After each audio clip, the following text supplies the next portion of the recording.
Ok, bah salut Marianne. Salut Quentin. Bah, merci beaucoup d'avoir accepté de prendre un peu de ton temps pour nous partager un peu tes tips d'entrepreneur parce que je sais que le temps est précieux quand on est entrepreneur. Donc c'est hyper sympa, merci beaucoup. Est-ce que tu peux nous dire pourquoi et en quoi tu es légitime pour nous parler de créer sa boîte et notamment de créer son restaurant? Pourquoi tu es là en fait et pourquoi tu es légitime?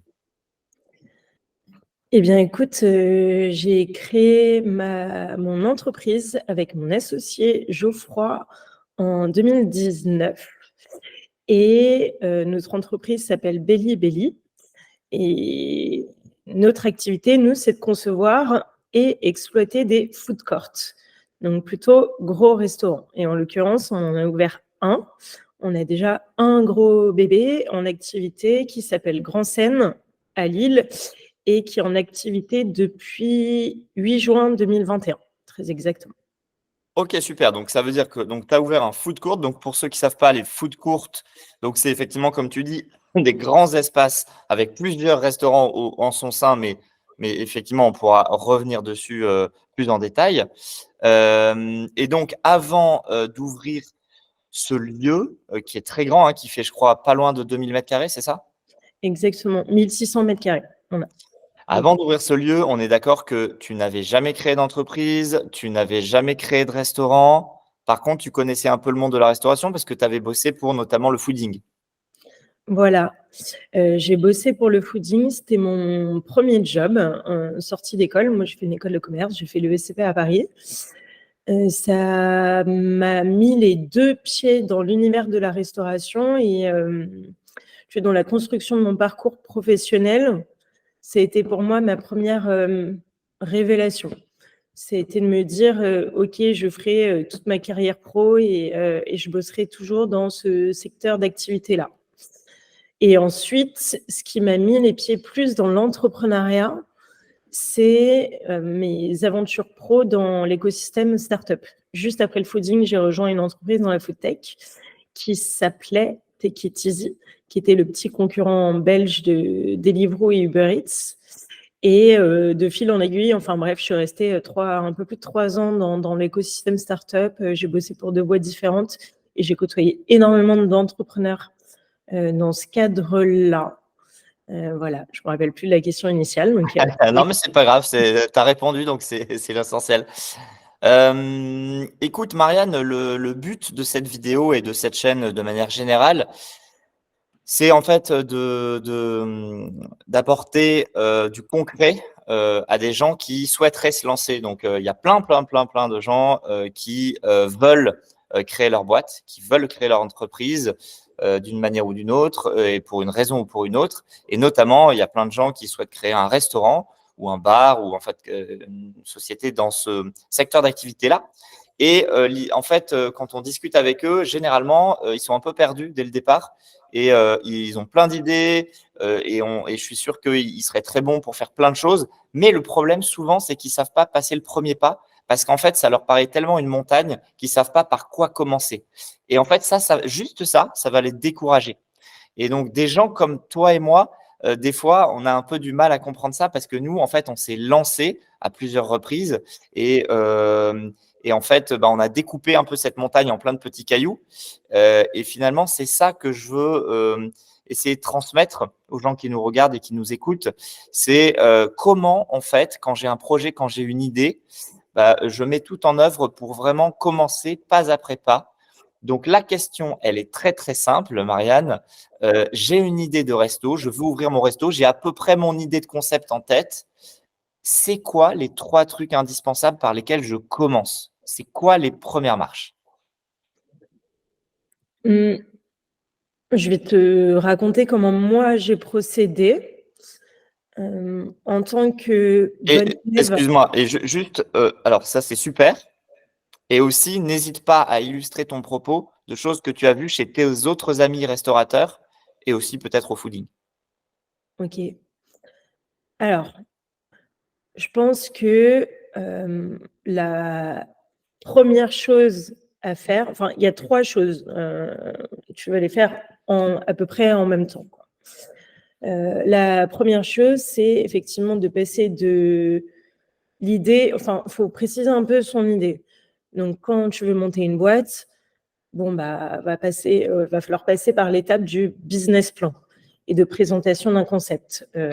Donc, que ce soit sous forme de présentation PowerPoint, sous forme d'écriture, etc. Enfin, bref, précise ton idée. Mais des Et chiffres ça, aussi. tu le dis parce que c'est utile pour les banquiers et tout ça, mais c'est aussi utile pour toi, non? Exactement. Ah oui, puisque au-delà d'aller chercher de l'argent, l'investissement et tout au départ, ça, on y reviendra après. Enfin, on crée un truc pour que ça tourne. Donc, il faut bien comprendre là où on met les pieds. Et l'exercice du business plan, c'est avant tout pour soi qu'il faut le faire. C'est pas, enfin, évidemment que c'est indispensable pour chercher des financements, mais c'est surtout indispensable pour piloter son activité. Mon deuxième conseil, et moi, ce qui m'a énormément servi, c'est de rencontrer des gens. Et j'étais la première étonnée du nombre de réponses positives à mes demandes de café que je formulais, en fait. Il y a beaucoup de gens à qui ça fait plaisir d'aider, de partager leur expérience. Et ça, pour moi, ça a été essentiel parce que, comme tu le disais, là, tu mettais le point dessus, le doigt dessus, c'est un des facteurs bloquants, c'est que on se fait un peu submerger par la théorie. La montagne, elle nous paraît énorme parce que effectivement, c'est énorme et il y a 10 000 choses à faire.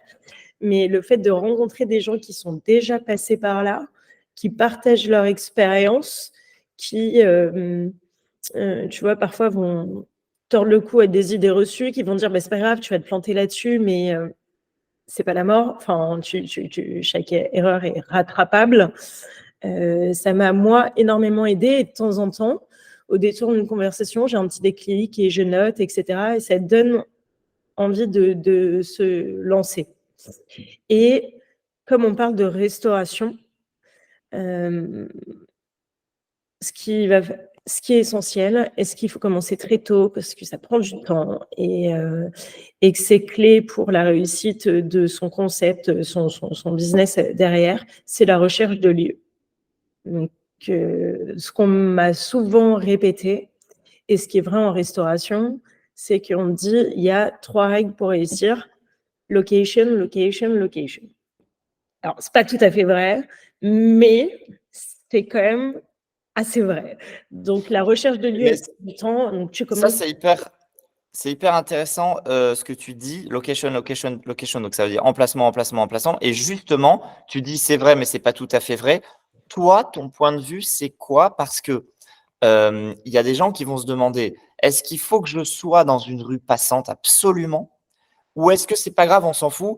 La preuve, il y a des restos qui marchent dans des rues non passantes. Alors, j'imagine que la réponse, elle est en nuance. Mais toi, personnellement, ton point de vue, c'est quoi, de manière générale et sur ton propre cas? Moi, je pense que c'est une règle qu'il faut respecter. Comme tu le dis, alors évidemment, ça dépend du concept, et cetera, mais et chaque règle doit être nuancée par rapport au projet de la personne, mais tu minimises ton risque de te planter, en trouvant un emplacement, avec suffisamment de flux.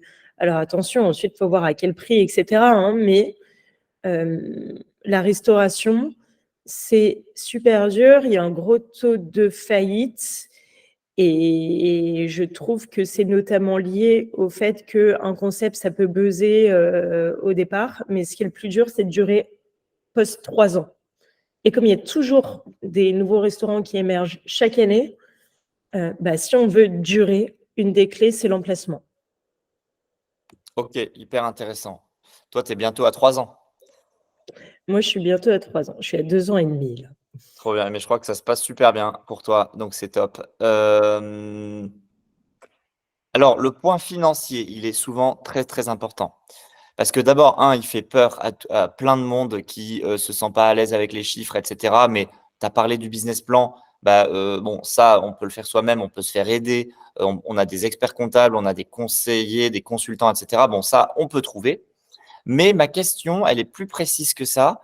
Souvent, les gens, ils se disent, OK, j'ai une idée de resto, je veux me lancer, mais maintenant, je suis bloqué parce que j'ai pas d'argent. Et d'ailleurs, je ne sais pas combien ça coûte et je ne sais pas combien est-ce qu'il faut d'argent pour ouvrir un resto. Est-ce qu'il faut 10 000 euros, 100 000 euros, 1 million d'euros? J'en sais rien, tu vois. Et en fait, c'est quoi? Alors, tu vas me dire, évidemment, ça dépend de la taille du truc et tout ça, machin. Mais c'est quoi un peu, toi, les points de repère que tu peux donner? Est-ce qu'il faut vraiment beaucoup d'argent? Est-ce qu'il faut apporter beaucoup d'argent soi-même? Est-ce qu'on peut aller voir des banques? Est-ce qu'on peut aller voir d'autres acteurs? Comment est-ce qu'on peut faire? Mais effectivement, est-ce qu'il faut beaucoup d'argent? Oui et non, ça dépend vraiment du concept, mais bon, preuve en est, vu le nombre de restaurants qui ouvrent chaque année, on reste dans un secteur d'activité où c'est accessible.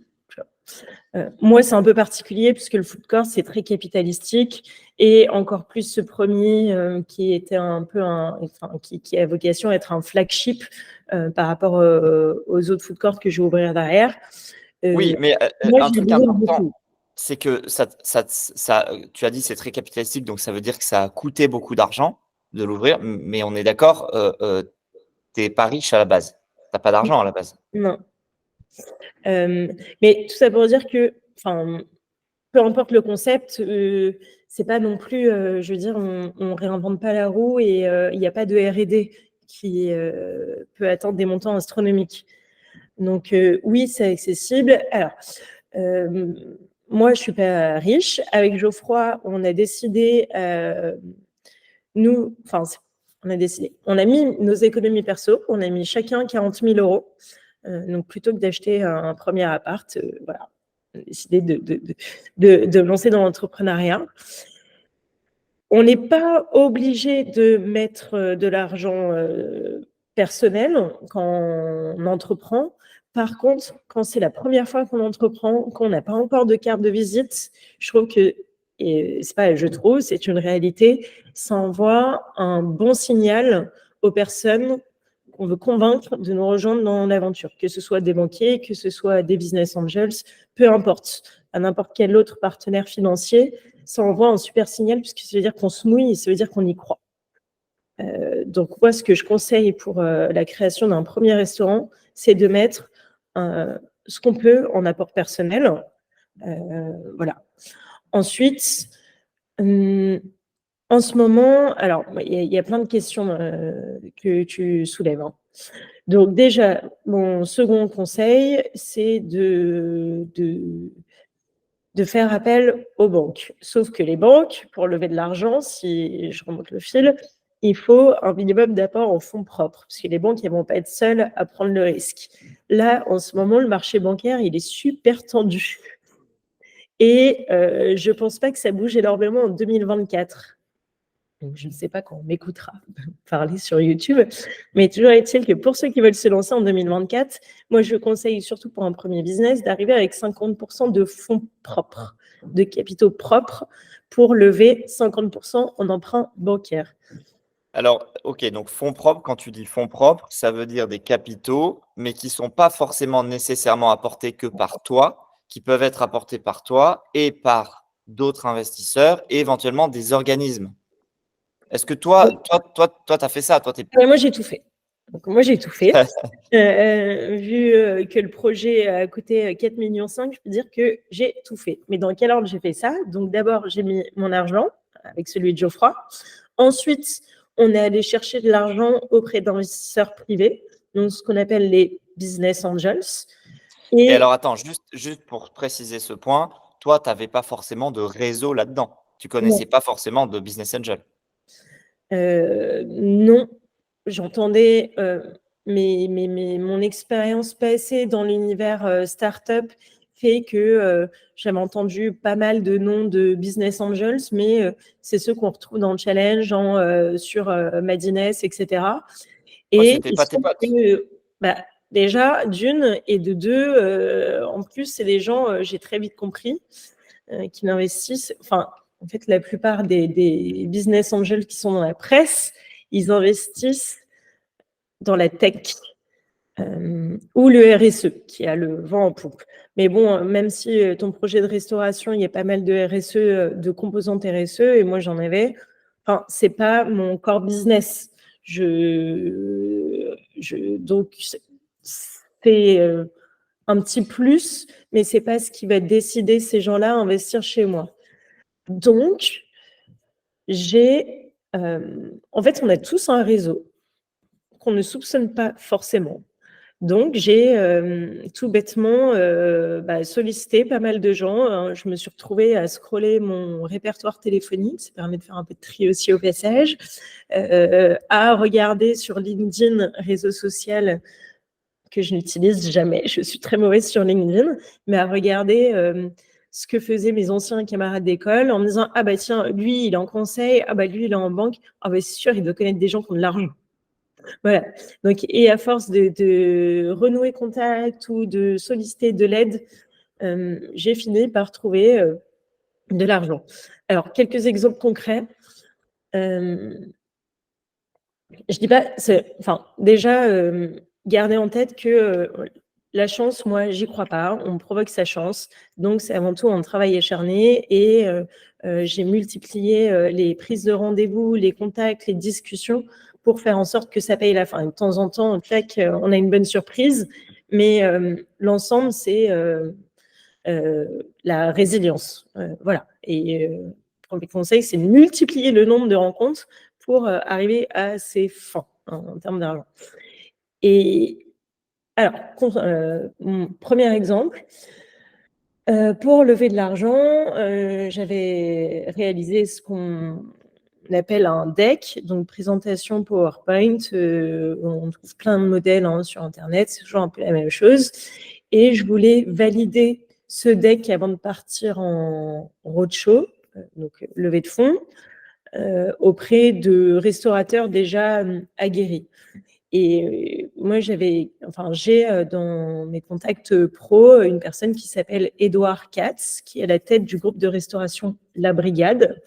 Et je me suis dit, Édouard, on se connaît par nos vies professionnelles, on s'entend bien.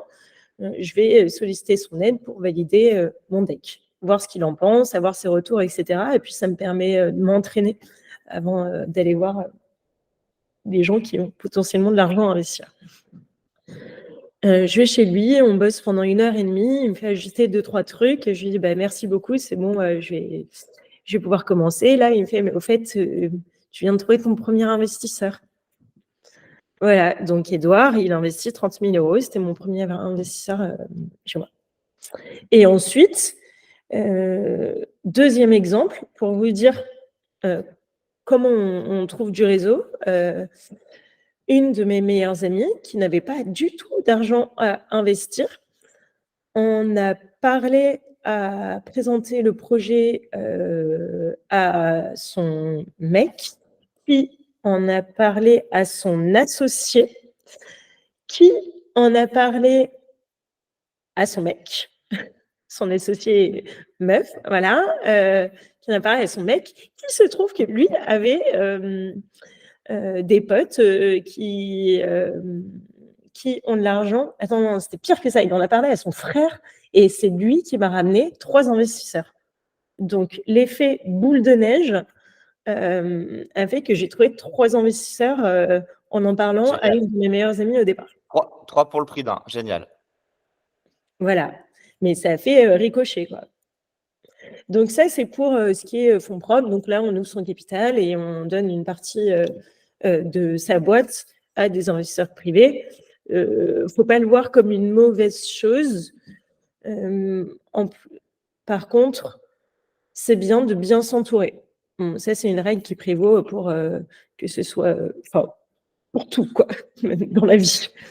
Et moi, j'ai de la chance d'avoir pas mal de business angels, d'investisseurs à mon capital, qui sont soit dormants, c'est bien, hein, ils m'ont donné de l'argent et ils ne me demandent pas grand-chose, soit bienveillants et aidants. Et c'est super utile au quotidien, puisque ça me permet de prendre du recul, ça me permet d'avoir des expertises métiers. J'ai des avocats, donc j'ai des restaurateurs, j'ai des mecs très financiers, j'ai pas mal de compétences métiers en fait à mon capital qui me permettent de faire l'appel à un ami régulièrement quand j'en ai besoin. Trop bien. Donc, je t'ai Une fois que parlé. tu as fait, une fois que tu as fait tout ça, tu es en plus allé voir plusieurs banques, etc. C'est ça? Du coup, les banques, elles t'ont plus pris au sérieux parce que tu avais tous ces associés ou pas, tu penses? Alors, c'était le second point. En plus de faire ça, avant d'aller voir les banques, j'ai obtenu un prêt d'honneur auprès de l'organisme qui s'appelle Odéfi. Donc, c'est dans les Hauts-de-France. Tu as plusieurs organismes et réseaux d'entrepreneurs qui accordent des prêts d'honneur. Un des réseaux les plus puissants, c'est Réseau Entreprendre. Donc, il y a pas mal de succursales partout en France. Le prêt d'honneur, c'est quoi? C'est un prêt à taux zéro. Donc, déjà, c'est quand même super. Et c'est considéré comme des quasi-fonds propres par les banques. Et ça, c'est super. Ça permet de faire vraiment le levier auprès des banques parce que, en fait, c'est des interlocuteurs que les banques connaissent, ces gens-là. Et c'est comme si ils avaient déjà mis un tampon validé sur le dossier. Alors, la banque, évidemment, va avoir son propre processus d'instruction, etc., tout de son dossier, mais ça permet déjà de partir avec un bon point, une bonne appréciation quand on va aller voir les banques.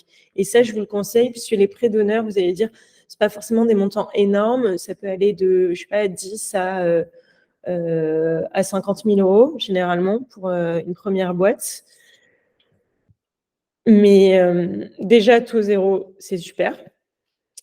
Et ça permet de s'entraîner énormément à l'exercice de pitch. Et de toute façon, ça permet de construire un dossier qui est essentiel pour les banques derrière.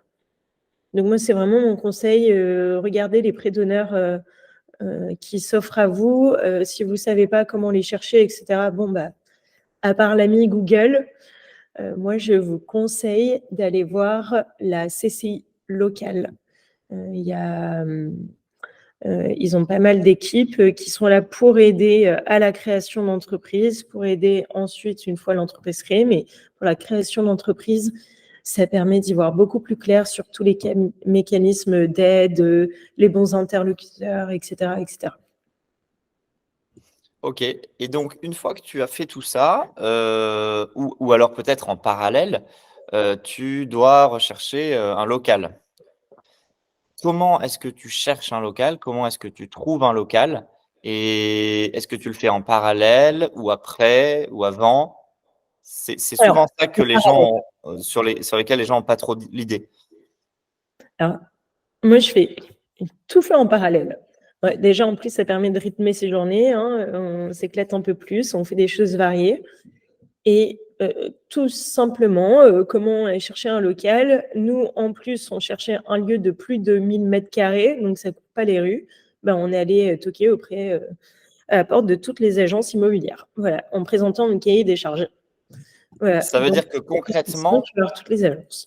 concrètement, tu vas voir une agence physique, tu rentres comme une agence si tu cherchais un appartement, ou est-ce que tu vas avoir des agences spécialisées pour les commerces?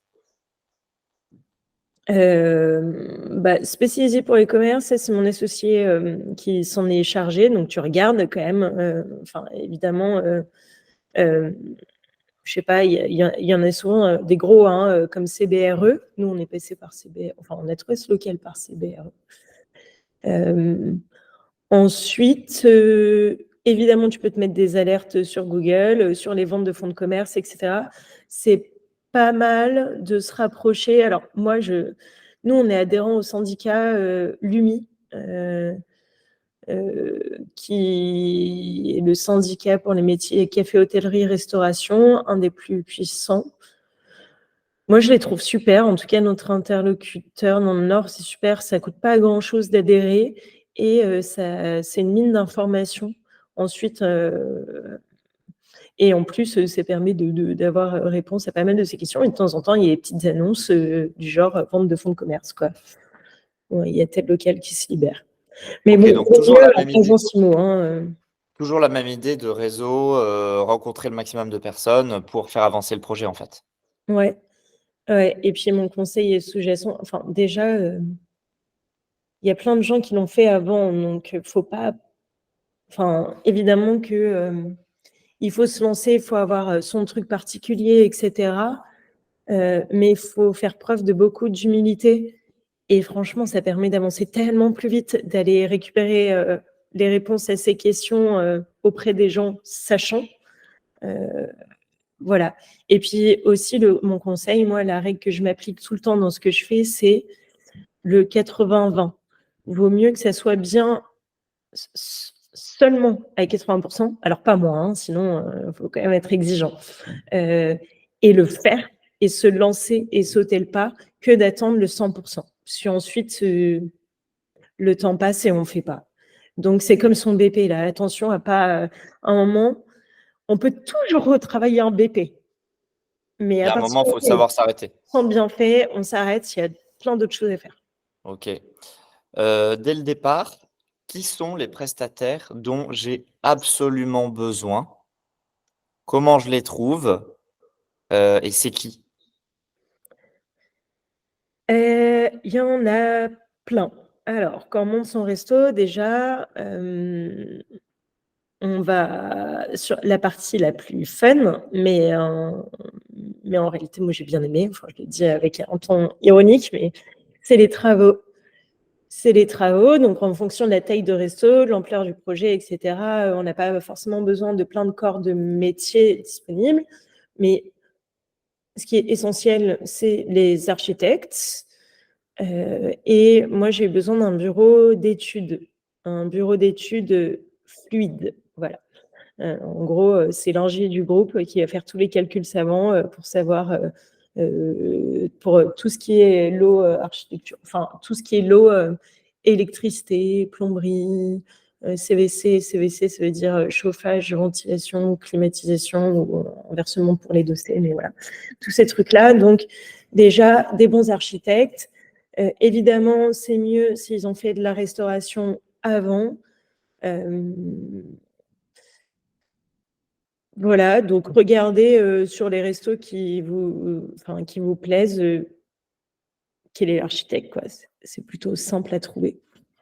Même sur une petite surface, tu dirais qu'il faut absolument ce genre de prestataire ou Bah, ensuite, sur une petite surface, si, je sais pas si c'est un truc où il y a pas trop de technique, il y a pas besoin d'extraction. Si tu fais un coffee shop, tu as pas besoin d'extraction, de grosse cuisine, et cetera. Bah, non, c'est moins important. Tu peux plus privilégier, un des critères de choix, l'humain. Tu vois? Si tu as, un pote archi où tu sais avec qui ça va bien se passer, bon, attention à s'associer avec des potes, à faire bosser, bosser avec des potes, et cetera. Mais bref, si, tu penses que ça va super bien se passer parce que vous entendez bien humainement, et que tu aimes le travail de la personne et tout, non, il n'y a pas besoin d'avoir fait 10 restos avant. Enfin, et d'ailleurs, même moi, mes archis, ils ont bien dû commencer par un resto. Et chacun apprend en faisant. Ok. En plus de la partie travaux, il y a évidemment d'autres parties. Je pense par exemple, mais c'est pas exhaustif, hein, tu vas m'en dire d'autres, je pense, mais un expert comptable, Ouais. un premier staff, un système de caisse, tout ça, pareil, comment tu connais ça, comment tu sélectionnes ça, parce qu'il faut travailler avec les bons. Ouais. Alors déjà, il y en a plein, plein, plein. Même sur les travaux, je n'ai même pas fini, puisque ce qui est essentiel, c'est un cuisiniste. Comment tu sélectionnes les bons, les cuisinistes? Enfin, c'est toujours mieux de travailler avec des prestataires région. Bah, pourquoi? Puisque ça minimise les coûts et parce que tu les défrais pas en déplacement, etc. Et puis, ils sont plus disponibles en fait pour venir sur le chantier. Donc, si tu peux trouver dans ta région, bah, c'est mieux. La meilleure manière de trouver dans sa région, bah, c'est d'interroger des gens qui ont fait la même chose que toi avant et dont tu aimes bien les projets, et tu leur demandes leur contact. Sur les graphistes, là, tu n'es pas du tout obligé de choisir dans ta région parce qu'ils bossent tout. Alors, si tu as besoin d'un graphiste pour construire ton identité de marque, etc., c'est quand même assez cool quand on se lance. Là, c'est l'exception. Vaut mieux prendre un graphiste qui nous plaît, peu importe où il est situé. Voilà. Sur l'expert comptable, bah, dans la région, c'est mieux. Nous, on l'a trouvé via un de nos investisseurs qui nous a recommandé. Est-ce Encore qu'il est une fois, spécialisé, il est spécialisé dans la restauration? non, non. Je ne sais pas le nombre de clients qu'il a en restauration, mais en tout cas, il n'est pas spécialisé dans la restauration. Par contre, à chaque fois, ce que je conseille, c'est de rencontrer 3 personnes pour choisir 2 à 3 personnes pour choisir un prestat. Parce qu'en plus, je veux dire, c'est comme les agences presse. Pour le lancement, d'avoir une agence presse, c'est utile, ou attaché presse quand on se lance dans la restauration. Ils vendent tous un peu le même package. Donc, moi, j'en avais rencontré 5 que j'avais déjà présélectionnés avant.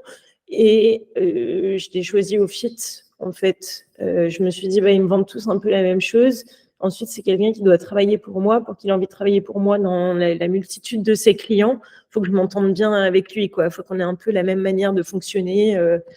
Donc, voilà. On conseille déjà toujours rencontrer 2 à 3 partenaires. Ok. Et justement, sur ce point-là, donc tu parles des relations presse, tu parles de la communication, donc de la publicité. Est-ce qu'il faut absolument investir en publicité ou est-ce qu'il y a plein de choses qu'on peut faire soi-même? Est-ce qu'il faut faire de la publicité, de la communication? Enfin, à quel point c'est important? Oui, il faut en faire. C'est essentiel, d'autant plus à l'ouverture. Autant se donner toutes les chances de réussir. Moi, j'ai fait beaucoup par moi-même parce que j'avais pas l'argent pour. Et je pense que là, si on se parle, je pense que tout le monde est un peu dans le même cas. Et en plus, les banques, ça prête pas de l'argent pour investir en marketing. Donc, on essaye d'être un peu malin. Moi, ce que je conseille quand on se lance dans la restauration, c'est de passer forcément par une agence presse ou attaché de presse pour le lancement à minima et de bien calibrer le périmètre de la mission. Pourquoi il faut passer par eux? Parce que c'est eux qui ont le réseau. C'est eux qui ont le réseau et que les journalistes, c'est plus simple de les convaincre d'écrire un papier sur son resto si on passe par, si c'est un tiers de confiance, quelqu'un d'habilité qui lui en a parlé, dont c'est le métier, quoi. Donc, je pense que c'est assez indispensable. Ensuite, moi, je l'ai fait que pour le lancement. Ensuite, j'ai tout internalisé et surtout, ensuite, moi, le plus important derrière, c'est la presse locale. Donc, une fois qu'on a rencontré une fois les journalistes, ensuite, on les recontacte par soi-même, etc., quoi. Tu parles de journalistes, mais il y a aussi beaucoup les réseaux sociaux quand même aujourd'hui, non? Ouais. Alors, voilà. Donc, les RP, c'est important. Évidemment, les réseaux sociaux. Déjà, pour quel est son budget global? Alors, pour le long, il faut raisonner pourcentage par rapport au chiffre d'affaires. Voilà. Donc, évidemment, tu crames un peu plus quand tu ouvres, notamment parce que tu dois prendre l'agence presse, etc. Mais moi, ensuite, en run, en activité, là, mon restaurant, tout compris, je dépense jamais plus de 2% de mon CA en marketing.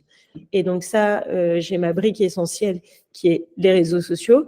Donc, ça me coûte pas un rond si je fais pas de pub. Et pendant super longtemps, j'ai pas fait de pub. Par contre, j'ai énormément travaillé l'acquisition en étant un peu smart.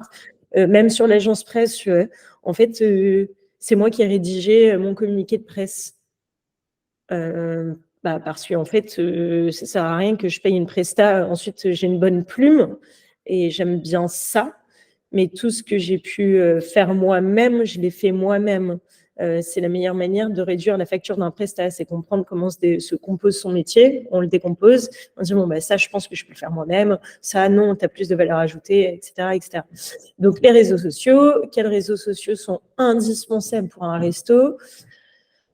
Évidemment, Instagram. Ensuite, en fonction de son concept et de la cible que l'on vise, on va travailler un peu plus, un peu moins. Facebook, pour une cible plus âgée, attention, Facebook, c'est encore important. Faut pas penser que c'est complètement mort comme réseau social. Non, c'est encore assez puissant. TikTok, pour les plus jeunes, c'est une cible qui a moins de pouvoir d'achat, mais qui est hyper virale et qui sont nos clients qui vont dépenser encore plus demain. LinkedIn, Ça dépend de son concept. Mais bon, c'est pas mal. Même là, je regardais, Florent Laden a fini par se mettre sur LinkedIn et il travaille sur le réseau social. Donc, Florent Laden, c'est un chef gastronomique du Nord, super connu, assez médiatique et qui est très, très influent sur Instagram et Facebook. Et là, j'ai vu qu'il s'était mis sur LinkedIn et notamment parce qu'il a lancé un service de privatisation. Donc, pour aller chercher les entreprises qui ont de la thune pour les privatisations, voilà. Excellent. Merci déjà pour tous ces tips sur l'ouverture et la préparation et la préouverture. Maintenant qu'on a un petit peu vu toutes ces premières steps, ces premières étapes sur comment se lancer, si on se projette un peu dans ce qu'on appelle donc le run, donc l'activité, est-ce que tu as un peu des drapeaux rouges, des red flags sur des choses à faire et ne pas faire? Je m'explique. Il y a certaines personnes qui ont des projets en tête. Ils se disent, OK, je vais faire un resto avec un tel concept. Et puis, je voudrais faire un ticket moyen de temps. Et en fait, quand tu réfléchis, quand tu fais les calculs dans ta tête quelques secondes, tu te dis, attends, je veux faire des tickets moyens de temps avec tel nombre de couverts. Et en fait, tu te dis, mais ça ne tient pas économiquement. Est-ce que tu peux donner un peu comme ça quelques petits tips et surtout quelques petites grilles un peu? Parce que là, tu vois, par exemple, ce que tu as dit sur le marketing, c'est génial, c'est hyper intéressant. 2% de ton chiffre d'affaires que tu dépenses en marketing, bon, c'est un bon benchmark, tu vois. Est-ce que tu as un peu le même genre un peu de benchmark en disant c'est quoi un peu le rapport entre le nombre de couverts que tu vas faire, le ticket moyen, la marge sur tes ingrédients, etc., etc. Comment un peu ça se décompose tout ça dans le business model, dans le modèle économique d'un restaurant? Ben justement, on en revient même au début de notre conversation. C'est pour ça que c'est super important de commencer aussi par son business plan, puisque ça peut avoir des incidences sur son concept. On va se rendre compte que ça tient pas, en fait. Ça tient pas, et c'est super important de montrer son BP à des gens qui vont dire, comme toi ou moi, mais c'est impossible que les gens, que le ticket moyen soit de 30 € le midi, quoi. C'est pas possible. Vu la clientèle, vu l'emplacement et tout ça, ça marchera pas. Donc ouais, c'est important d'avoir des bons ordres de grandeur. Ça varie, comme d'habitude, ça va varier en fonction de son concept, etc. Mais je sais pas, moi, en food court, sur ma marge brute, moi, mon business model, faut peut-être que je commence par ça, c'est que sur l'ensemble de Grand Seine, donc je gère l'établissement et en salle, ce que je vends dans l'établissement, moi, c'est les boissons. Je gère les bars. Ensuite, je sous-traite la partie restauration et j'ai confié les cuisines à des restaurateurs indépendants qui ne vendent que des plats. Ils n'ont pas le droit de vendre de boissons. Donc moi, en fait, j'ai un business model qui se rapproche plus d'un débit de boisson, d'un bar, que d'un restaurant. Donc ma marge brute, quand j'enlève mes achats, mes frais directs sur vente, elle est de 80%. Un resto, faut se dire, et je parle évidemment d'un resto qui travaille des produits frais. Je pense que, sinon, on se parlerait pas. J'espère que les gens n'ont plus envie de monter des restaurants dégueulasses avec que du surgelé, voilà. Mais un resto qui a un minimum de considération pour les produits qu'il travaille, il faut viser 70% de marge brute. C'est bien. Donc, tu ne seras pas forcément Donc, à ça veut dire, là au départ, mais il faut optimiser tout ça. Et attention, ça veut dire que il faut faire attention à oui, tu veux travailler plein de produits, mais attention, ça coûte combien ces produits-là? ça veut dire grosso modo, pour bien expliciter, 70% de marge brute, ça veut dire quoi? Ça veut dire à peu près que si j'achète des ingrédients pour 5 €, il faut que je vende 15 €. C'est ça? À peu Ouais, près, à peu grosso près. modo. OK. Ouais. OK. Donc ça, c'est OK sur ce qu'on appelle le food cost. Ensuite, sur un peu, tu sais, on rencontre souvent des gens qui disent: «Oui, moi, je veux faire un truc un peu intimiste avec seulement, une vingtaine de couverts» et cetera. Est-ce que ça peut passer? Ça peut passer, mais ça veut dire que le ticket moyen, il doit être plus élevé. Comme d'hab, tu as plein de variables. Il faut juste qu'à la fin, tu as ton compte de résultat qui est partie essentielle de ton business plan. Enfin, c'est simple, n'importe quel métier, enfin, c'est pas simple, mais si tu prends un peu de hauteur, en gros, ce que tu fais, c'est tu as des plus, tout ce que tu rentres comme argent, et tu as des moins, tout ce que tu dépenses. Et à la fin, ta ligne, faut qu'elle soit positive. Et donc, il faut se dire, et d'ailleurs, en restauration plutôt classique, il faut viser un résultat net de moins de 10%. Une fois que tu as payé tes impôts, machin et tout. Donc, au début, tu n'y seras pas, la première année, ni la deuxième année. La troisième année, faut y être. Par contre, c'est ce qu'il faut viser. Donc, à partir de là, si tu dis ton résultat net au bout de l'année 3, ça doit être de 10% de ton chiffre d'affaires. Je raisonne toujours en pourcentage par rapport au chiffre d'affaires. Comment je fais pour y arriver, quoi? Donc, si tu n'as pas beaucoup de couverts, ça veut dire que ton ticket moyen, il doit vraiment être élevé. Et du coup, qui est capable de dépenser ça? Est-ce que, du coup, tu as le bon emplacement? Tout ça, tout ça.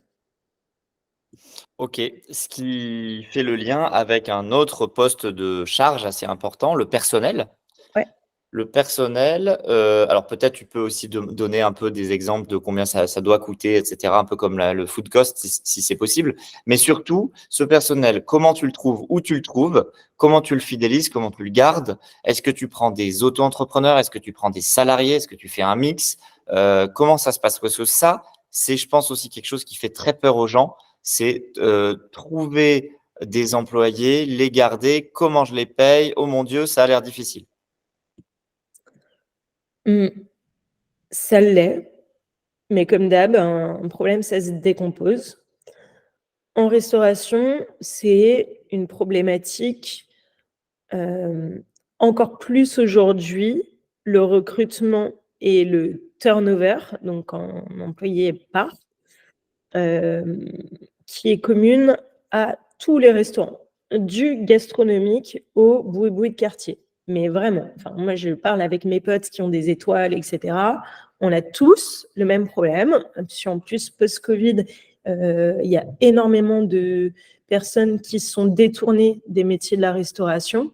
Donc, c'est super important de bien penser en amont quel employeur je veux être. Comment je vais faire pour fidéliser mes employés? Donc déjà, comment je les trouve? Où je les trouve? Enfin, même avant ça, qui je recrute et combien?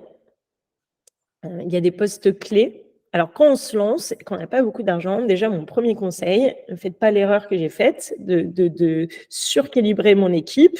Ça plombe quand même pas mal de comptes de résultats au départ. Vaut mieux trimer un peu, quoi, et ajouter plutôt que de devoir mettre fin à des périodes d'essai et tout. En plus, c'est jamais agréable. Donc déjà, ne pas surstaffer, voire attention à ne pas sous-staffer non plus. Vous êtes chef d'entreprise, donc même si vous êtes opérationnel, et je pense que c'est super important quand on se lance au moins au départ, déjà parce qu'en plus on a un taux horaire, on ne va pas se mentir, qui est très bas, puisqu'on fait plus d'heures, on ne compte pas ses heures. Attention à ne pas faire l'erreur, comme je l'ai entendu, de se dire « non mais c'est bon, je vais être au service, puis je vais faire ça », puis enfin, vous ne pouvez pas faire 39 heures en salle quand vous devez gérer une boîte. C'est-à-dire qu'en fait, vous faites 80 heures par semaine, en plus d'être physique et tout. Comme métier, ce n'est pas gérable en termes de charge mentale, etc. Donc, il ne faut pas se penser comme personne indispensable à l'exploitation du restaurant. C'est important de commencer en mettant les pieds dedans, déjà parce ça va nous permettre de tout observer. C'est important de ne pas se considérer en temps plein en service ou en cuisine, peu importe. Voilà. Donc ça, c'est premier conseil. Enfin, deuxième conseil. C'est les personnes clés que vous allez recruter, c'est votre chef de cuisine et votre manager de salle. Ça, il faut passer beaucoup de temps à bien comprendre quelle qualité je recherche et quel profil je vais aller trouver. Parce que, en fait, ça va être plus simple ensuite de trouver les serveurs et les cuisiniers, les commis, etc., les plongeurs, à partir du moment où vous avez ces deux personnes-là qui vont faire tourner, qui sont les leaders côté cuisine et côté salle. Il faut que ça fonctionne et c'est eux qui vont vous aider énormément sur les recrutements derrière.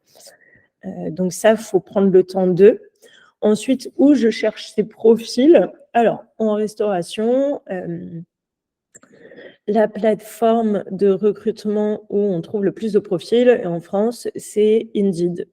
Voilà, il faut poster ses offres sur Indeed. Il y a aussi à boire et à manger, mais voilà. C'est là, en tout cas, où il y a le plus de profils. Ensuite, le bouche à oreille, c'est important. Moi, régulièrement, on se fait passer les offres, on se dit en restaurateur, bah voilà, je cherche, si il y a quelqu'un qui vient postuler chez toi alors que tu es complet, bah, n'hésite pas à me le renvoyer, etc. Donc ça, c'est super important. Est-ce que ce bouche à oreille, il marche aussi entre employés? C'est-à-dire si tu as un bon employé, généralement quand il te recommande quelqu'un, il est bien? Ouais, carrément. Négligez pas de diffuser vos offres sur les réseaux sociaux. Ça, c'est important de le répéter. Le fait que vous recrutez, etc., etc. Mettez une annonce aussi. Vous êtes un lieu physique, donc vos clients sont potentiellement des gens qui vont chercher un boulot. Donc, il ne faut pas oublier ça. Hein, ça paraît tout con, mais en restauration, ça fonctionne et il y a souvent des gens qui viennent nous poser leur CV papier. Voilà. C'est typique à ce métier. C'est un peu moins tech. Pas Welcome to the jungle, tout ça. Bon, oubliez. Hein. Coûte cher, c'est super beau, etc. Mais voilà, généralement, c'est pas trop les profils qu'on cherche en resto. Ok, top. Si on s'intéresse au contenu un peu de l'assiette,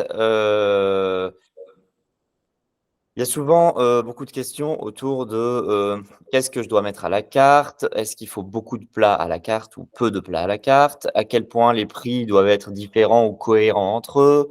Donc, ce qu'il y a sur la carte, c'est évidemment très important. C'est quoi un petit peu? Parce qu'évidemment, encore une fois, là, ça dépend.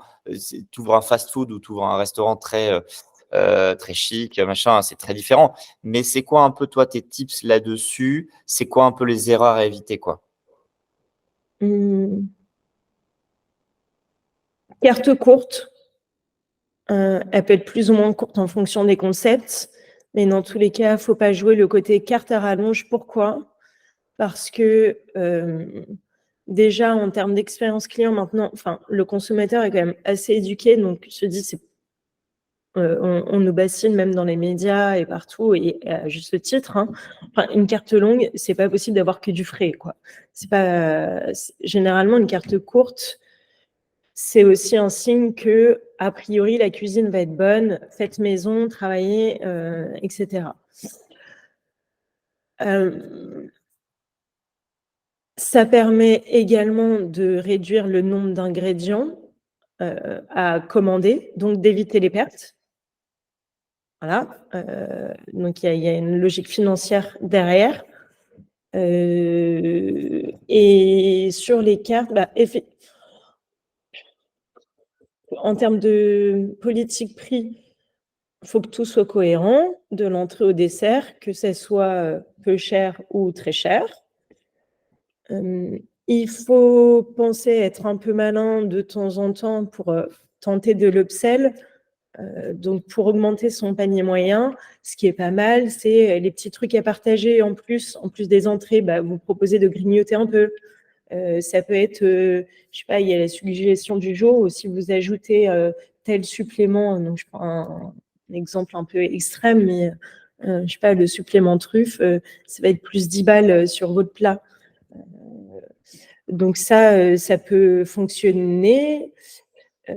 Voilà. Je sais pas, est-ce que tu as des questions peut-être? Ah oui, si, un autre sur la carte, même si tu travaillez les produits de saison, etc., surtout ne faites pas l'erreur quand vous changez une carte de tout changer d'un coup. C'est l'enfer d'un point de vue prod, déjà sur les préparations, etc. Enfin, c'est une nouvelle mécanique à mettre en place avec l'équipe. C'est perturbant pour le client de tout voir changer d'un coup. Et vous avez des clients qui sont habitués. Et vous risquez d'avoir des pertes sur vos matières premières que vous avez stockées. Donc, quand on change une carte, on change au fur et à mesure. Ok, hyper intéressant ça. C'est comme un peu dans toute entreprise, si tu changes tout d'un coup, et que ça marche beaucoup mieux ou beaucoup moins bien, tu sais pas en fait ce qui a fait que ça marche mieux ou pas bien. Donc Ouais, mais effectivement, en termes de process, ouais. En termes de process, c'est vraiment important de le faire au fur et à mesure. Ok. Il y a pas mal aussi d'interrogations, tu sais, sur est-ce que je dois ouvrir que le midi, que le soir, midi et soir, 7 jours sur 7, 5 jours sur 7.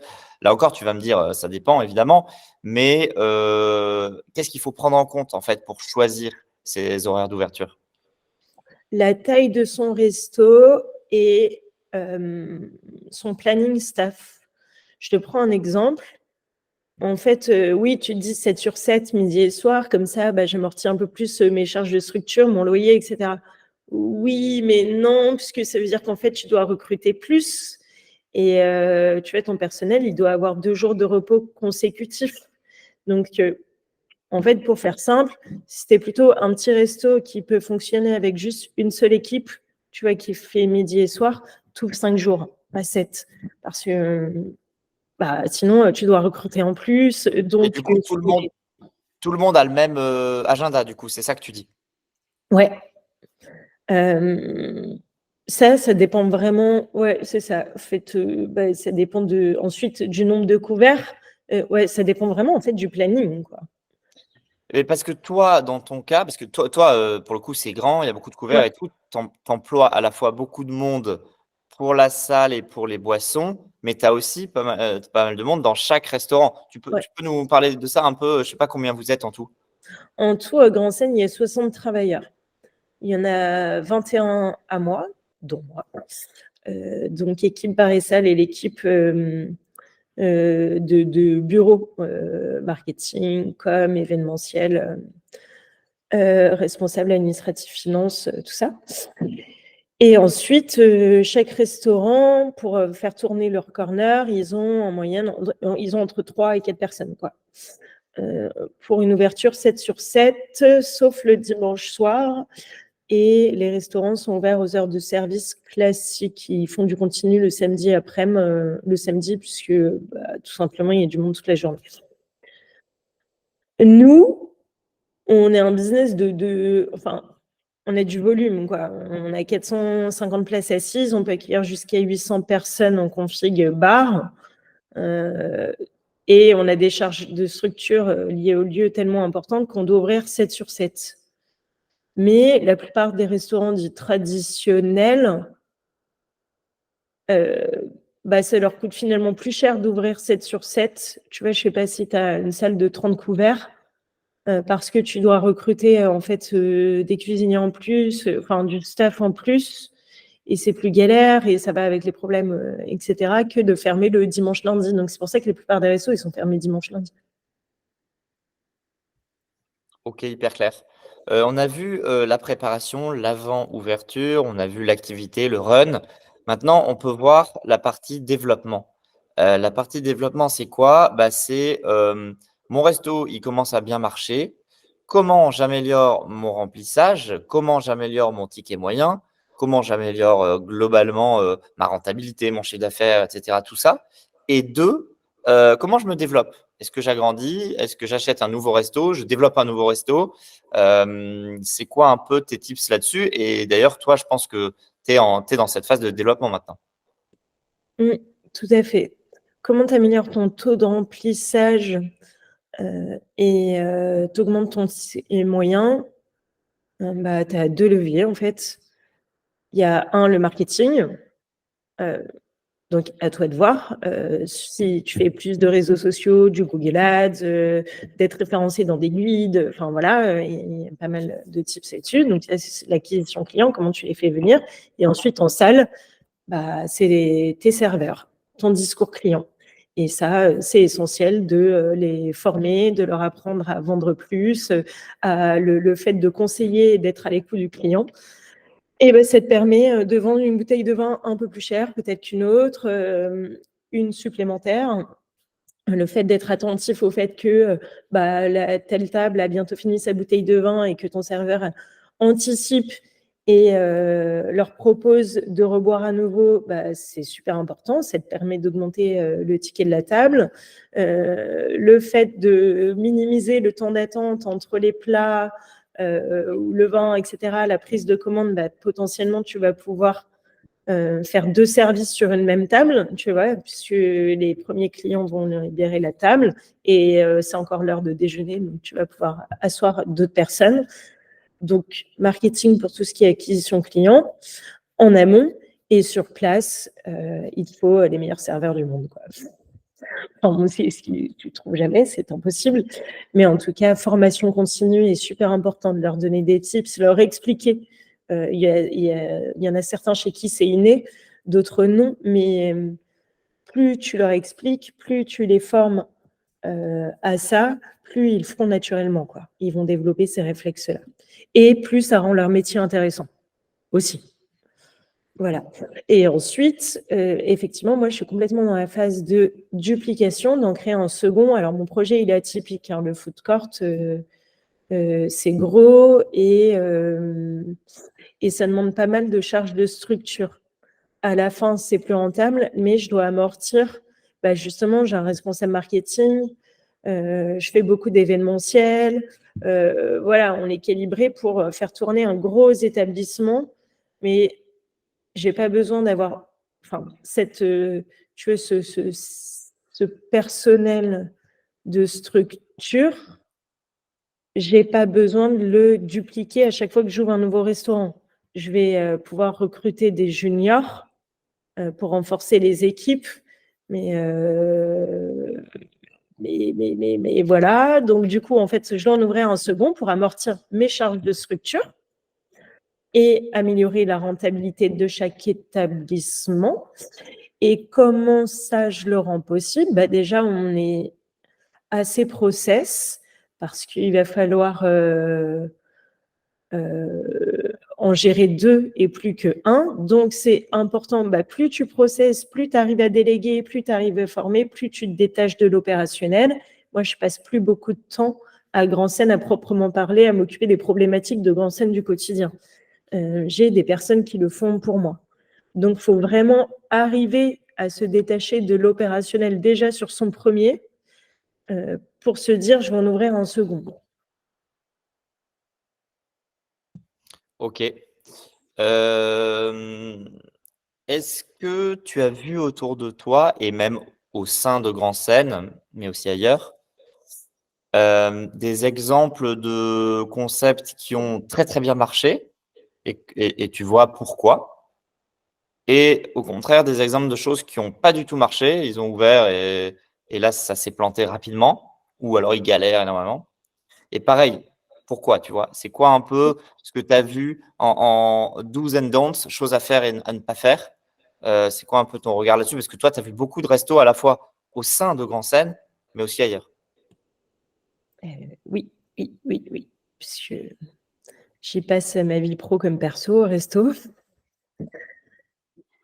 Alors, moi, dans les gens que j'admire et qui sont des modèles pour moi, ce sont les frères Moussier. Pas du tout connus du grand public, mais c'est des personnes, donc c'est 2 frères qui ont monté plusieurs concepts, qui s'éclatent dans ce qu'ils font et qui ont connu des grands succès, comme un succès mitigé. Donc c'est pour ça que je vais prendre cet exemple-là, parce que les frères Moussier, pour les Parisiens qui nous écoutent, ce sont ceux qui sont derrière les bars qui font de la restauration aussi, les Mansart, chez Jeannette, chez Morissette, qui sont un peu des institutions du 9e et 10e arrondissement, ce sont eux qui sont derrière les Bouillon Pigalle, Bouillon République. Ça, énorme succès. Enfin, les Mansart, Jeannette, Morissette, en gros, plutôt connoté bar, institution de quartier, ça existe depuis, je sais pas, 15-20 ans, et ça continue de tourner. Donc pour moi, c'est un gros succès, quoi. Enfin, c'est rare, les boîtes qui sont pérennes et dont on se lasse pas. C'est pas parfait sur la restauration, loin de là, ni sur le service, loin de là, mais je sais pas, il y a un truc dans ces établissements, voilà, ça tourne. Et les bouillons, alors ça, mais franchement, énorme succès. Et c'est sur le volume, je sais pas, sur le. Donc, je peux peut-être revenir de ce que je comprends des recettes de ce succès-là. Et en parallèle, c'est aussi eux qui sont derrière Brasserie Barbès, qui, on ne va pas se mentir, est un flop depuis que ça a ouvert il y a 3-4 ans. C'est pas un échec, puisque ça continue d'exister, mais ça n'a pas encore trouvé son truc, quoi. Il continue d'essayer de tester des choses différentes. Les bouillons, ils cartonnent parce que c'est les rois des opérations derrière. En cuisine, ils ont réussi à faire un truc, je sais pas, ça sort, c'est super bon, c'est constant. Et les serveurs, ils ont les meilleurs serveurs du monde. Ça débite. Pour se permettre de proposer de la nourriture aussi bonne, aussi peu chère, ils doivent faire des volumes astronomiques. Et je sais qu'ils payent beaucoup mieux leurs serveurs qu'ailleurs. Et Voilà. donc ça c'est complètement contre-intuitif ça, parce qu'on se dit justement, c'est un resto, les bouillons, généralement, c'est connu pour être un bon rapport qualité-prix, pas trop cher, assez accessible et cetera, et tu dis qu'ils payent mieux leur personnel qu'ailleurs. Alors qu'on pourrait se dire, bah, justement, ils vont essayer de gratter partout où ils peuvent. Ça, c'est hyper intéressant de voir que c'est possible de faire, entre guillemets, un peu les 2, quoi. Alors déjà, location, ce qui me permet de faire le parallèle avec Brasserie Barbès. Bouillon Pigalle, sur la place Pigalle, énormément de flux chaland, que ce soit les touristes comme les locaux. Et Bouillon République, c'était en plus, ils ont pris une ancienne institution, pareil, ça donne sur la place de la République, c'est à côté des théâtres, de plein de restos. Idem, touristes plus locaux. Super location. Brasserie Barbès, ok, Carrefour passant, machin et tout, mais c'est Barbès, donc aucun touriste. Et non, désolé, la gentrification à Barbès, on en parle beaucoup, ça reste un peu timoré. Il y a des trucs, mais voilà, c'est un pari. Il se trouve que location, ça, c'est la première différence entre le succès rencontré par les bouillons et le truc mitigé de Brasserie Barbès, quoi. Ensuite, effectivement, là, tu me disais, ils doivent tirer les coûts au max. Bah non, en fait, c'est fait par le volume et, je sais pas, un super serveur, certes, il coûte plus cher dans l'absolu, mais il te rapporte encore plus. Donc, relativement, il coûte moins cher. Je sais qu'ils ont des incentives sur leurs ventes, etc. Donc, ils arrivent effectivement à tirer les meilleurs, mais les meilleurs, ils vendent encore plus, quoi. Et franchement, je suis admirative, et les process, les opérations, tout est super rodé. Et ensuite, le marketing est bien léché. Mais voilà, le marketing, je pense que c'est plus simple à répliquer. Là où réside vraiment leur génie, c'est dans la gestion des opérations. OK, donc tout ce qu'on voit pas en fait, tout, en tant que client, tout ce qui est derrière et qui fait que la machine est bien huilée. Toi qui es au cœur donc de tous ces concepts et cetera, qu'est-ce que tu vois actuellement comme concept qui fonctionne bien, même sans forcément les citer, mais tu vois, pour inspirer un peu des gens qui auraient pas forcément d'idées de concept, c'est-à-dire qui savent, qui veulent se lancer dans la restauration, mais qui cherchent un peu, tu vois, un concept et cetera. Toi, par exemple, si tu devais te relancer sur un truc complètement différent aujourd'hui, tu ferais quoi? Ouh là! Ça, c'est la question à pas me poser puisque il y a tellement de trucs que je veux faire. Le côté bistrotier, cuisine réconfortante, tu vas recuisiner les plats d'antan, mais pas pareil qu'avant. En gros, tu vois, tu as un énorme truc sur les sauces, même Aleno, tu vois, avec toutes ces étoiles, c'est son dada depuis quelques années. Enfin, Ducasse, pareil, il cuisine énormément les sauces, mais ils les font beaucoup plus légères qu'avant. Enfin, je sais pas, il y a un truc. La saucisse purée, j'adore ça, tu vois. Donc, c'est pas une sauce, du jus, mais c'est emblématique du plat de bistrot, c'est réconfortant, c'est bon. Je sais pas, je trouve qu'il y a un retour à la simplicité. On a besoin de réconfort vu le monde compliqué dans lequel on vit. On a besoin de se retrouver autour d'une table. Donc, pas un truc chichiteux, pas un truc trop concept, juste quelque chose de simple, bon, généreux.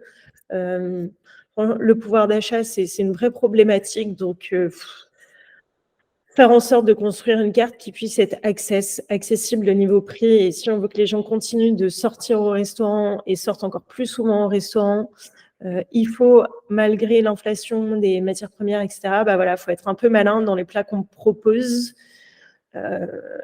Donc là-dessus, bah évidemment, ensuite, le végétarien est incontournable.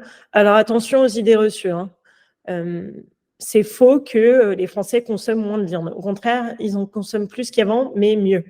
Et d'ailleurs, il y en a beaucoup qui ont arrêté, qui ont plutôt adopté le régime flexitarien, c'est-à-dire que tu diminues ta consommation de viande et tu fais super attention en plus à la qualité de la viande que tu consommes.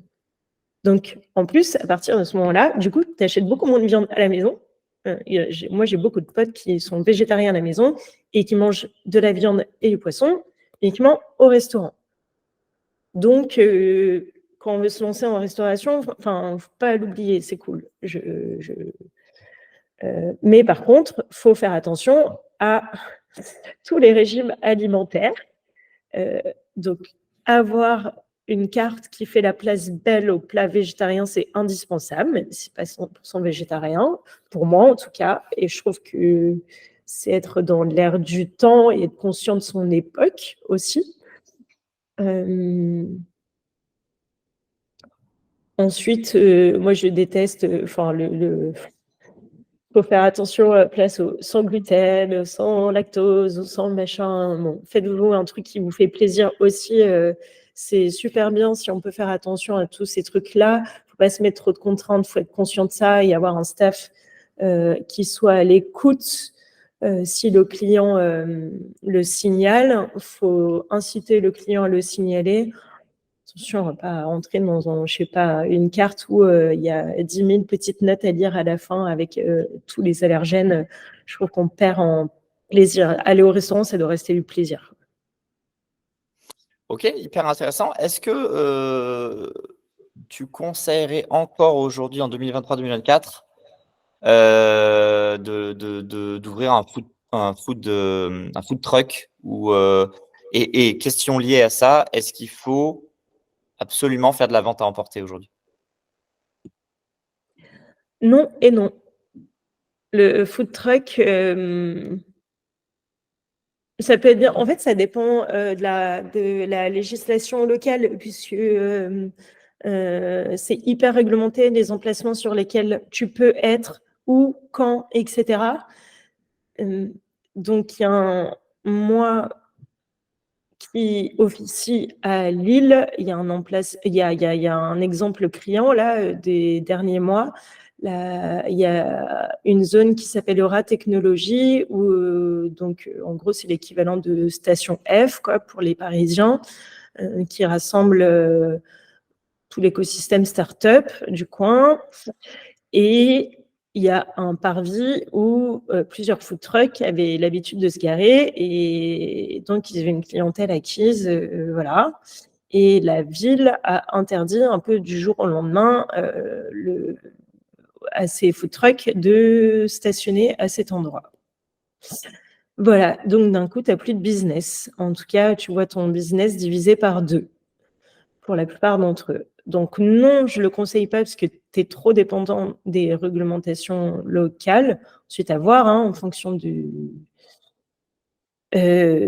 où tu t'implantes. Et la vente à emporter, moi, je milite contre... Enfin, en fait, j'ai bossé pour une boîte qui faisait de la livraison. Et alors, je ne vais pas jeter la pierre à ceux qui sont livrés. Et d'ailleurs, moi, ça m'arrive de le faire, mais je pense que je le fais une fois par an. Tu vois. Je le fais une fois par an où il faut donner en plus des pourboires aux serveurs et tout, enfin aux livreurs, tout ça.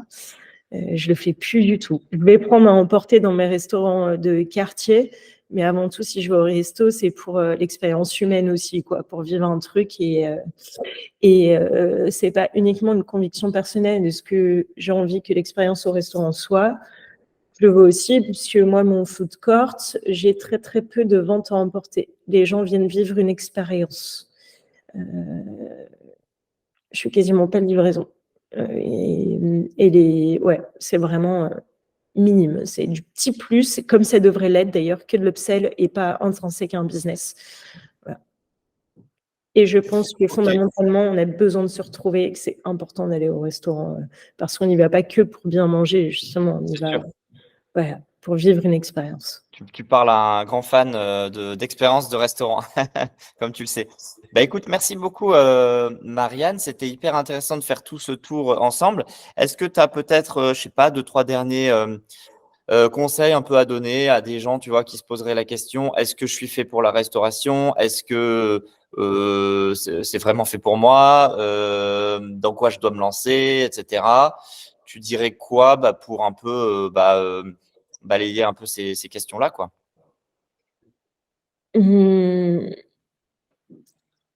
Mon conseil, c'est alors, posez-vous la question si vous êtes capable, au moins les premières années, d'y consacrer énormément de temps et d'être sur le terrain. C'est indispensable. Moi, maintenant, je le suis plus beaucoup, en tout cas, mais c'est absolument indispensable quand on lance sa boîte d'être opérationnel. Il faut comprendre comment ça fonctionne, il faut être au contact de tout, des clients, des employés, des opérations, tout. Donc ça, il faut être capable de faire ça. C'est important, hein, puisque c'est bien beau de monter un business plan, enfin de monter le truc sur le papier, mais il faut mouiller le maillot, quoi. Voilà. Ensuite, j'ai envie de vous dire que c'est un métier super dur dans la restauration et en même temps, moi, c'est le seul secteur d'activité encore dans lequel j'ai envie d'évoluer. C'est un métier de passionné et il y a un truc humain très, très, très fort dans ce métier-là. C'est comme la vie d'entrepreneur, mais peut-être encore plus sur les montagnes russes où tu as les pics d'adrénaline qui te font oublier toutes les galères parfois. Et il n'y a rien de plus satisfaisant, je trouve, de voir en fait des clients que tu connais, mais de nulle part, te laisser 5 étoiles sur Google, t'écrire un gentil mot de remerciement parce que ils ont passé un super anniversaire. Je sais pas, nous, la dernière fois, on nous avait fait une petite privatisation, un groupe de 30 personnes. Ils n'avaient pas beaucoup de budget, mais je sais pas, on a mis, ils nous avaient pas demandé grand-chose, mais on a mis la musique d'anniversaire. Pas Patrick Sébastien, mais enfin, je sais pas, on a fait un truc. C'était hyper sympa. Et à 2h30 du mat, il a pris le temps de nous envoyer un mail pour nous remercier, pour dire à quel point il était trop content d'avoir fait ça, son anniversaire chez nous, pardon.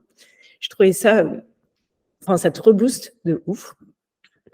Donc voilà, c'est un métier d'humain pour des humains et où tu vis plein de galères, mais en même temps, tu reçois parfois beaucoup d'amour et ça fait tout oublier.